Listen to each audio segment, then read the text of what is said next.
ನಮಸ್ತೆ, welcome to the Java and Spring Boot beginner course.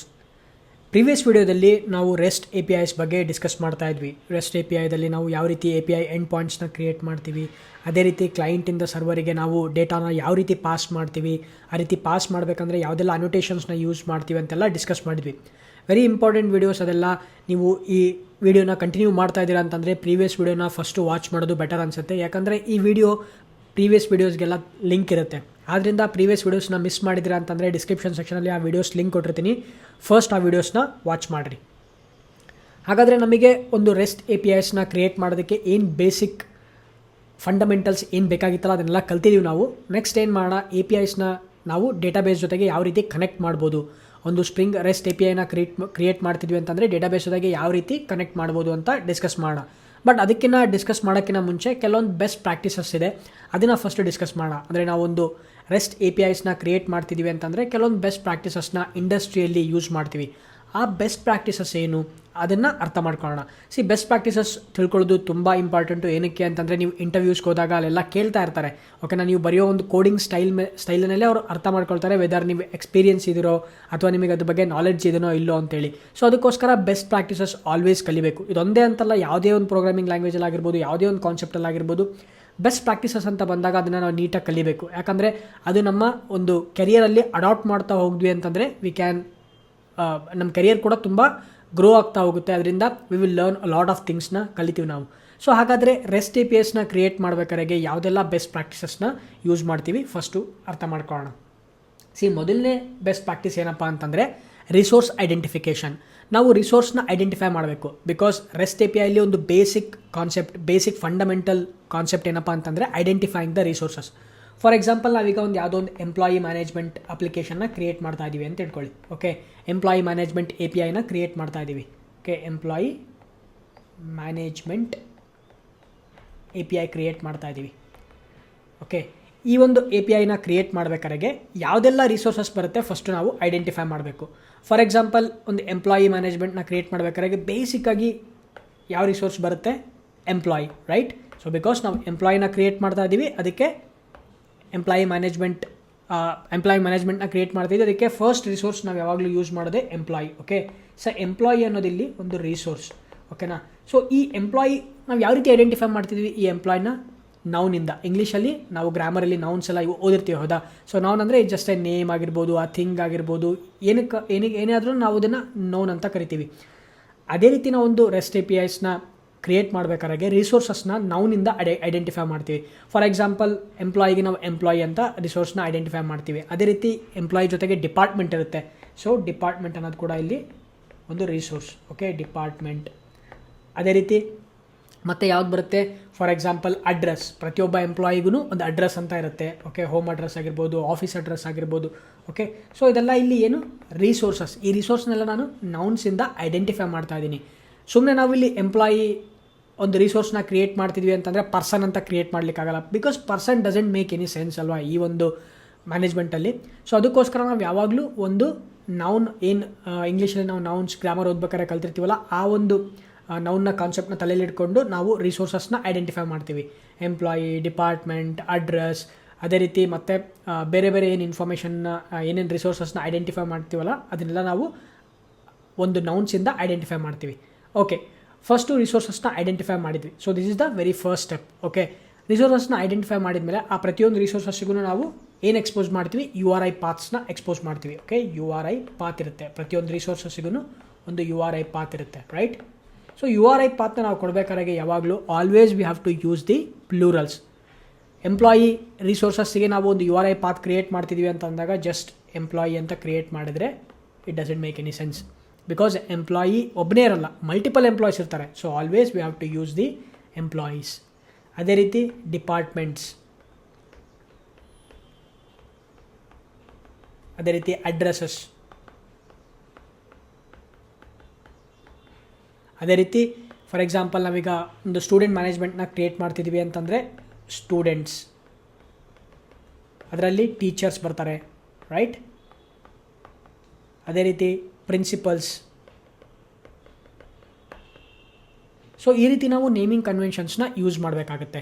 Okay, for example ಇಲ್ಲಿ ನಾವು employees ಅಂತ ಒಂದು ರಿಸೋರ್ಸ್ ಪಾತ್ನ ಯೂಸ್ ಮಾಡಿದಾಗ ಈ ಒಂದು ರಿಸೋರ್ಸಲ್ಲಿ ಮಲ್ಟಿಪಲ್ API ಎಂಡ್ ಪಾಯಿಂಟ್ಸ್ನ ಕ್ರಿಯೇಟ್ ಮಾಡ್ತೀವಿ. ಫಾರ್ ಎಕ್ಸಾಂಪಲ್ ಎಂಪ್ಲಾಯಿನ ಕ್ರಿಯೇಟ್ ಮಾಡೋದಕ್ಕಾಗಿರ್ಬೋದು, ಎಂಪ್ಲಾಯಿನ ರೀಡ್ ಮಾಡೋದಕ್ಕಾಗಿರ್ಬೋದು, ಎಂಪ್ಲಾಯಿನ ಡಿಲೀಟ್ ಮಾಡೋದಕ್ಕಾಗಿರ್ಬೋದು, ಎಂಪ್ಲಾಯಿನ ಅಪ್ಡೇಟ್ ಮಾಡೋದಕ್ಕಾಗಿರ್ಬೋದು.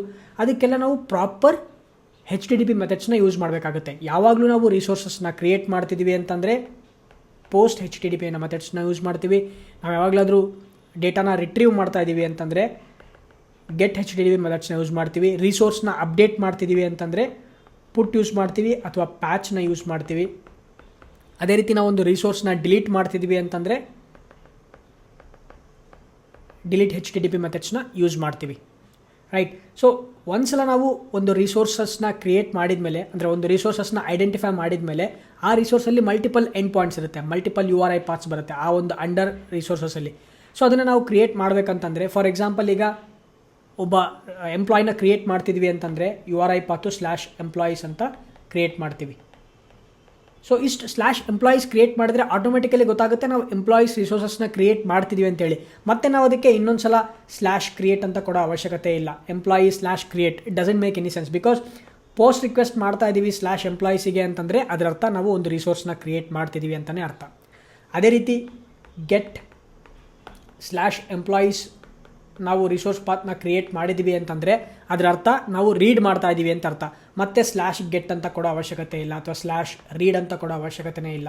ಸೊ ನಾವು ಒಂದು ರಿಸೋರ್ಸ್ನ ಕ್ರಿಯೇಟ್ ಮಾಡಬೇಕಾದ್ರೆ ಒಂದು ಕ್ಲಾಸಿಗೆ ನಾವು ರಿಕ್ವೆಸ್ಟ್ ಮ್ಯಾಪಿಂಗ್ನ /employees ಅಂತ ಆ್ಯಡ್ ಮಾಡಿದ್ವಿ ಅಂತಂದರೆ ಮತ್ತೆ ಪ್ರತಿಯೊಂದು HTTP ಮೆಥಡ್ಗೂ ನಾವು ಆ್ಯಡ್ ಮಾಡೋ ಅವಶ್ಯಕತೆ ಇಲ್ಲ.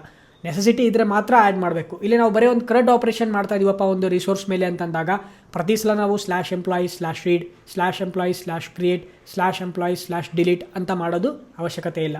ಬಿಕಾಸ್ ನಾವು ನೆಕ್ಸ್ಟ್ ಡಿಲೀಟ್ ಮೆಥಡ್ನ ಯೂಸ್ ಮಾಡ್ತಿದ್ದೀವಿ ಅಂತಂದರೆ /employees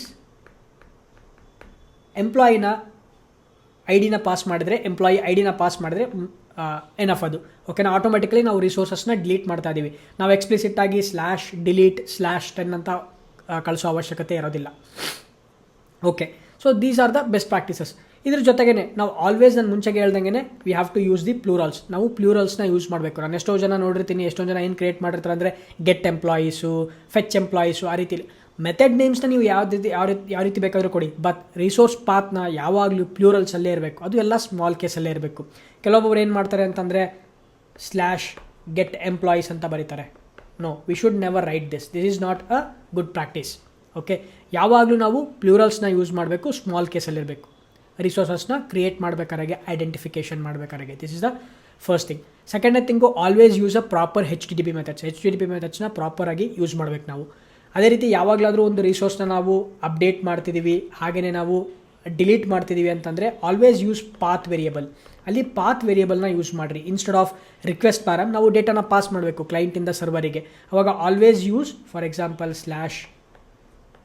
/employees /ID 10 ಅಂತ ಕೊಡಿ, ಅಥವಾ /employees /11. ಈ ರೀತಿ ಪಾತ್ ವೇರಿಯಬಲ್ನ ಯೂಸ್ ಮಾಡಿ ಡೇಟಾನ ಪಾಸ್ ಮಾಡಿರಿ, ಅಪ್ಡೇಟ್ ಮಾಡಬೇಕಾದ್ರೆ ಹಾಗೆ ಡಿಲೀಟ್ ಮಾಡಬೇಕಾದ್ರೆ.